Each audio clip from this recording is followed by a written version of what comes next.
Podczas premiery modelu Race w październiku 2023 roku Suunto zaskoczyło produktem, którego do tej pory nie miało w swoim portfolio.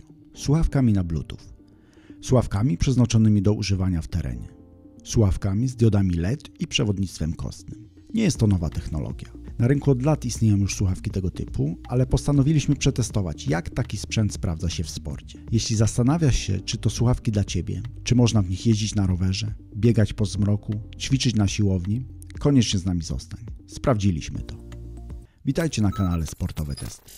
Słuchawki z przewodnictwem kostnym mają jedną funkcjonalność, która odróżnia je od innych słuchawek. Nie zakrywają uszu. Mamy w nich kontakt z otoczeniem.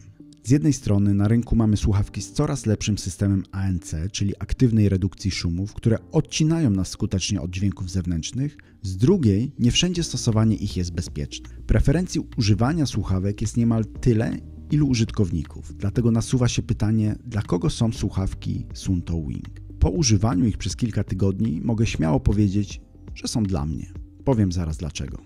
W używaniu słuchawek podczas sportu u mnie zawsze był to jakiś kompromis pomiędzy słuchaniem muzyki, a poczuciem dyskomfortu z faktu, że dźwięki otoczenia są mniej słyszalne. Z tego powodu nigdy nie używałem słuchawek podczas jazdy rowerem. Wydawało mi się to zbyt niebezpieczne. Nie używałem też słuchawek podczas biegania w lesie lub uprawiania sportu w towarzystwie. Suunto Wing adresuje większość moich wątpliwości i barier w stosowaniu słuchawek podczas sportu. Jest bezpieczniej, mogę słuchać muzyki i podcastów, nie tracąc kontaktu z dźwiękami otoczenia.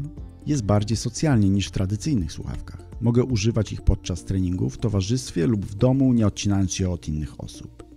To są dwa główne powody, którymi Suunto Wing mnie kupił. Po drodze pojawiło się ich dużo więcej, o których za chwilę. Zacznijmy od tego, co znajdziemy w pudełku oprócz słuchawek. Same słuchawki i akcesoria do nich dołączone sprawiają wrażenie produktu premium. Wykonanie jest solidne, użyte materiały przyjemne w dotyku. Poza słuchawkami mamy powerbanka, który pozwala doładować słuchawki w szybki i łatwy sposób, nawet jak nie mamy dostępu do gniazdka. Jego pojemność pozwala na dwukrotne pełne naładowanie słuchawek. Przy jakichś dłuższych wypadach w teren super przydatnie. Słuchawki możemy przechowywać w etui ładującym, nawet w plecaku, bo mają klips zapobiegający przed przypadkowym odłączeniem się. Dodatkowo mamy woreczek na cały zestaw i parę zatyczek do uszu, gdybyśmy chcieli jednak bardziej odciąć się od otoczenia. Same słuchawki mają dwie funkcjonalności, które je wyróżniają i sprawiają, że są jeszcze bardziej sportowe. Diody LED i możliwość obsługi ruchami głowy. Diody LED mają kilka trybów świecenia. Światło stałe lub migające z różną częstotliwością. Podczas treningów po ciemku całkiem dobrze poprawiają naszą widoczność dla innych. Diodami możemy sterować poprzez aplikację Suunto lub przyciskami na samych słuchawkach. Z kolei obsługa słuchawek ruchem głowy jest bardzo przydatna i mocno przypadła mi do gustu. Można przełączać tak kolejne utwory i odbierać lub odrzucać połączenie telefoniczne poprzez ruch głową na tak i na nie. Funkcja aktywuje się, kiedy dany ruch wykonamy dwukrotnie. Podczas słuchania muzyki ruch głową 2 razy na nie włącza kolejny utwór. Kiedy ktoś do nas dzwoni, ruch głową 2 razy na tak odbiera połączenie, a 2 razy na nie odrzuca je. Działa to naprawdę dobrze i prawie w ogóle nie zdarzało się, że uaktywniało się przypadkowo. Jedynie na przejściu dla pieszych, kiedy rozglądałem się, czy można przejechać rowerem, funkcja się uaktywniła. W innych sytuacjach się to nie zdarzało.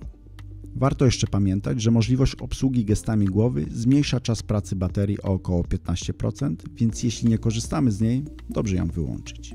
Słuchawki mają wbudowane przyciski, którymi możemy skorzystać ze wszystkich funkcji. Jest jeden przycisk wielofunkcyjny, który możemy zrobić większość czynności i 2 mniejsze. Nie są super wygodne w obsłudze, jak dla mnie za małe i zawierają zbyt wiele kombinacji, które potrafią się włączyć niezgodnie z naszą intencją. Ja zdecydowanie wolę obsługiwać słuchawki z poziomu aplikacji Suunto. W prosty sposób parujemy urządzenie i mamy pełną paletę opcji, które kilkoma kliknięciami możemy sobie ustawić przed treningiem.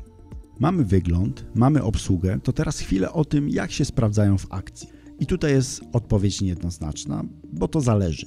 Bez wątpienia nie jest to sprzęt dla osób ceniących piękne brzmienie i możliwość zanurzenia się w głębie i barwę dźwięku.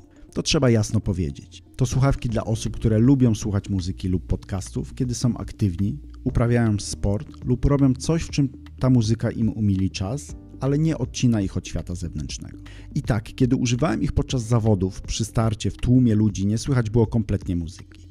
Odgłosy otoczenia były głośniejsze i ją zagłuszały, ale już na trasie było w porządku. Muzyczka leciała, a ja mogłem nawet zamienić słowo z osobami biegnącymi obok mnie i słuchawki mi w tym nie przeszkadzały.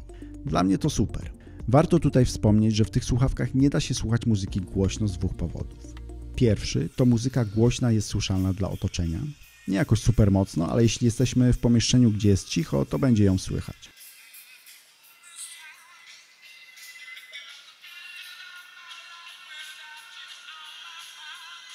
Po drugie, przy głośnej muzyce słuchawki wpadają w drganie, szczególnie kiedy jest dużo basów i jest to dosyć mało przyjemne w odbiorze. Dodatkowo w słuchawkach słyszałem po każdym kilometrze informacje o moim tempie, średnim tętnie i tym podobne.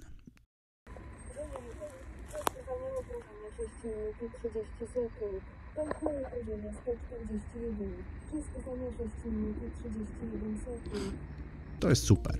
Tutaj warto zaznaczyć, że korzystając z zegarka Suunto, żeby mieć powiadomienia treningowe, musimy mieć sparowane słuchawki z aplikacją w telefonie. W zegarkach Garmina na przykład możemy je sparować bezpośrednio z zegarkiem i używać również do słuchania muzyki bez konieczności parowania go z telefonem, który możemy zostawić w domu.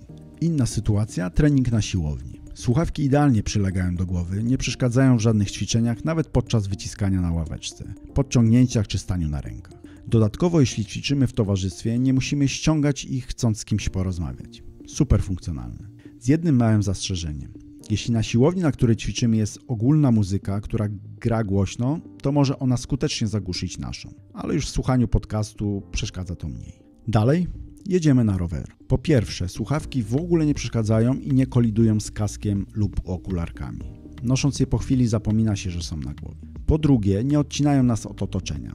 Dla mnie na rowerze to szczególnie ważne i zwykłe słuchawki w ogóle nie wchodziły w grę.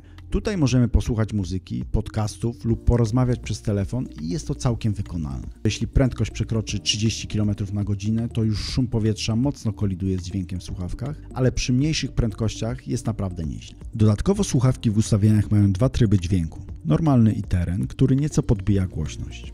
Różnica jest słyszalna i w głośnym otoczeniu możemy sobie ją zwiększyć. Gdzie jeszcze słuchawki mi się sprawdziły? W biurze. Gdy siedzimy w pomieszczeniu z innymi osobami, możemy jednocześnie słuchać muzyki i nie odcinać się od innych osób. Mi to akurat odpowiada. Gdy ktoś zadzwoni, również komfortowo możemy porozmawiać. Sama wygoda ich noszenia jest bardzo duża. Jedyny dyskomfort pojawiał się u mnie, kiedy miałem kurtkę z wystającym kołnierzem. Zdarzało się wtedy, że pałąk czasami zahaczał o niego. W innych sytuacjach po kilkunastu minutach zapominałem, że je mam na głowie. Pora więc na krótkie podsumowanie. Jeśli chcesz być na bieżąco, zasubskrybuj nasz kanał. A jeśli informacje tutaj przedstawione są dla Ciebie pomocne i wartościowe, możesz dać nam znać o tym w komentarzach lub postawić kawę klikając w link w opisie filmu. Suunto Wing to słuchawki stworzone przede wszystkim do sportu. Bez wątpienia ta technologia tam ma największy sens i zastosowanie. To dobry kompromis pomiędzy chęcią słuchania muzyki, a zachowaniem bezpieczeństwa. Potrzebą ucieczki myślami w inne rejony, a zachowaniem kontroli i kontaktu z otoczeniem i innymi osobami. Jakość dźwięków tutaj nie jest najważniejsza, bo to nie jest sprzęt dla audiofilów. To sprzęt dla osób aktywnych, który jest idealnym uzupełnieniem ekwipunku, który pomaga spędzić czas tak jak się lubi. Mi zdecydowanie podpasował i stał się codziennym kompanem treningowym. Co warto, aby Suunto w przyszłości rozwinęło? To na pewno większa integracja słuchawek z zegarkami tej marki, tak aby wzajemnie się uzupełniały i mogły funkcjonować razem bez konieczności pośrednictwa smartfona. Mam nadzieję, że to pójdzie w tą stronę.